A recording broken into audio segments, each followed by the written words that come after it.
Bien, 7:02, como les dijimos, Rosario Saciete está acá con nosotros para conversar de ese tema, de este pedido, de esta edición de un peruano que no le manda el dinero para los alimentos a su hijo. Rosario, gracias por venir. Muy buenos días. Muchísimas gracias, Augusto. ¿Por qué es tan importante este hecho que está ocurriendo en este momento con este pedido de extradición? A ver, creo que es importante porque por fin se empieza a ver desde el punto de vista del Estado la necesidad de inducir a que los padres o las madres pasen alimentos a sus menores hijos. Este es un tema que no hay cuadra en el Perú donde una de las personas sea un irresponsable con sus hijos. Entonces, este tema que realmente yo saludo primero a la madre, que tuvo esa persistencia de seguir. Segundo, a la Corte Suprema y al Poder Judicial. Y tercero, al Consejo de Ministros, que ha empezado este camino de la extradición. Y antes alguien se iban del país a trabajar, a buscar un empleo y se olvidaban del asunto y de los hijos acá. Fíjate, sí, tenemos... Bueno, hasta ahora sigue ocurriendo hasta ahora sigue ocurriendo y sencillamente el brazo de la ley no llega a ellos, ¿no? Entonces, lo que está pasando es que por fin ahora a los que incumplen se les trae, que no es lo que se quiere, pero realmente es en última instancia lo que la ley prevé, porque el no pasar alimentos es un delito. Tú que trabajas estos temas desde hace tanto tiempo, ¿se tiene algún estimado de cuántos niños, cuán extenso, cuán grande es este problema? Mira, a ver, nosotros tenemos la idea de que todos los años existen más de 20.000 o 30.000 demandas de alimentos. Entonces, cuando esto llega al juez de paz letrado, se forma un embudo, ¿no? Porque los jueces de paz letrado no tienen tanta capacidad de recepción de demandas. Sin embargo, hay que hacerla. ¿Y entonces qué cosa ocurre? ¿Se quedan entrampados en el sistema? A veces se pueden quedar entrampados, pero por ejemplo, los procesos de alimentos pueden durar un año, más o menos, pero a los 2 meses puede salir la pensión anticipada si tú la solicitas. O sea, a los 2 meses ya están recibiendo un poquito de plata.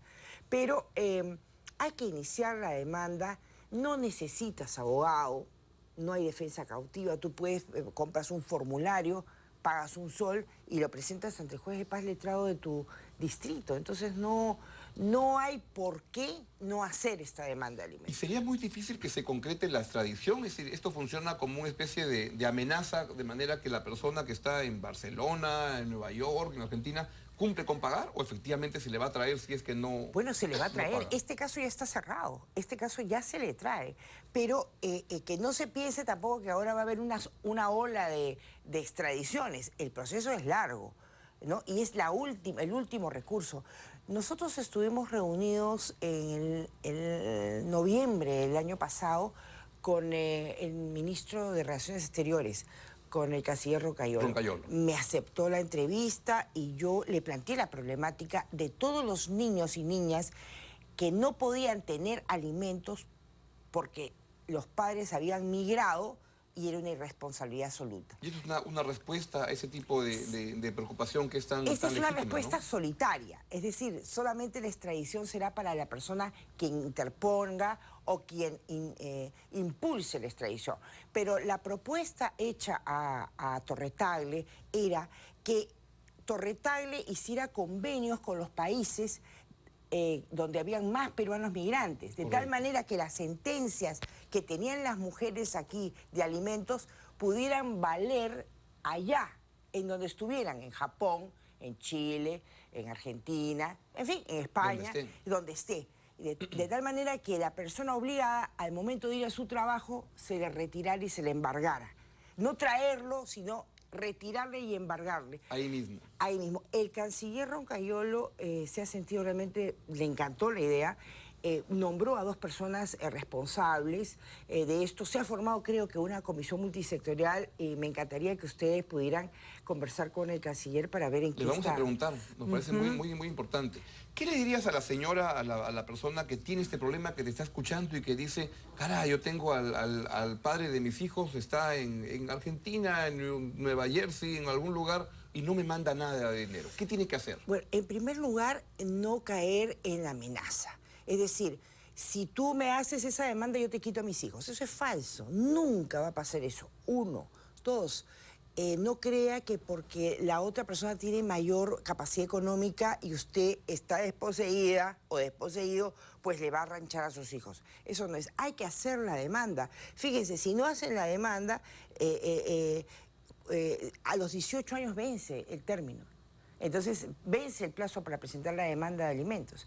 Y esta demanda de alimentos, estas resoluciones de los jueces pueden valer hasta después de los 18 años para que el chico pueda estudiar. Si no hay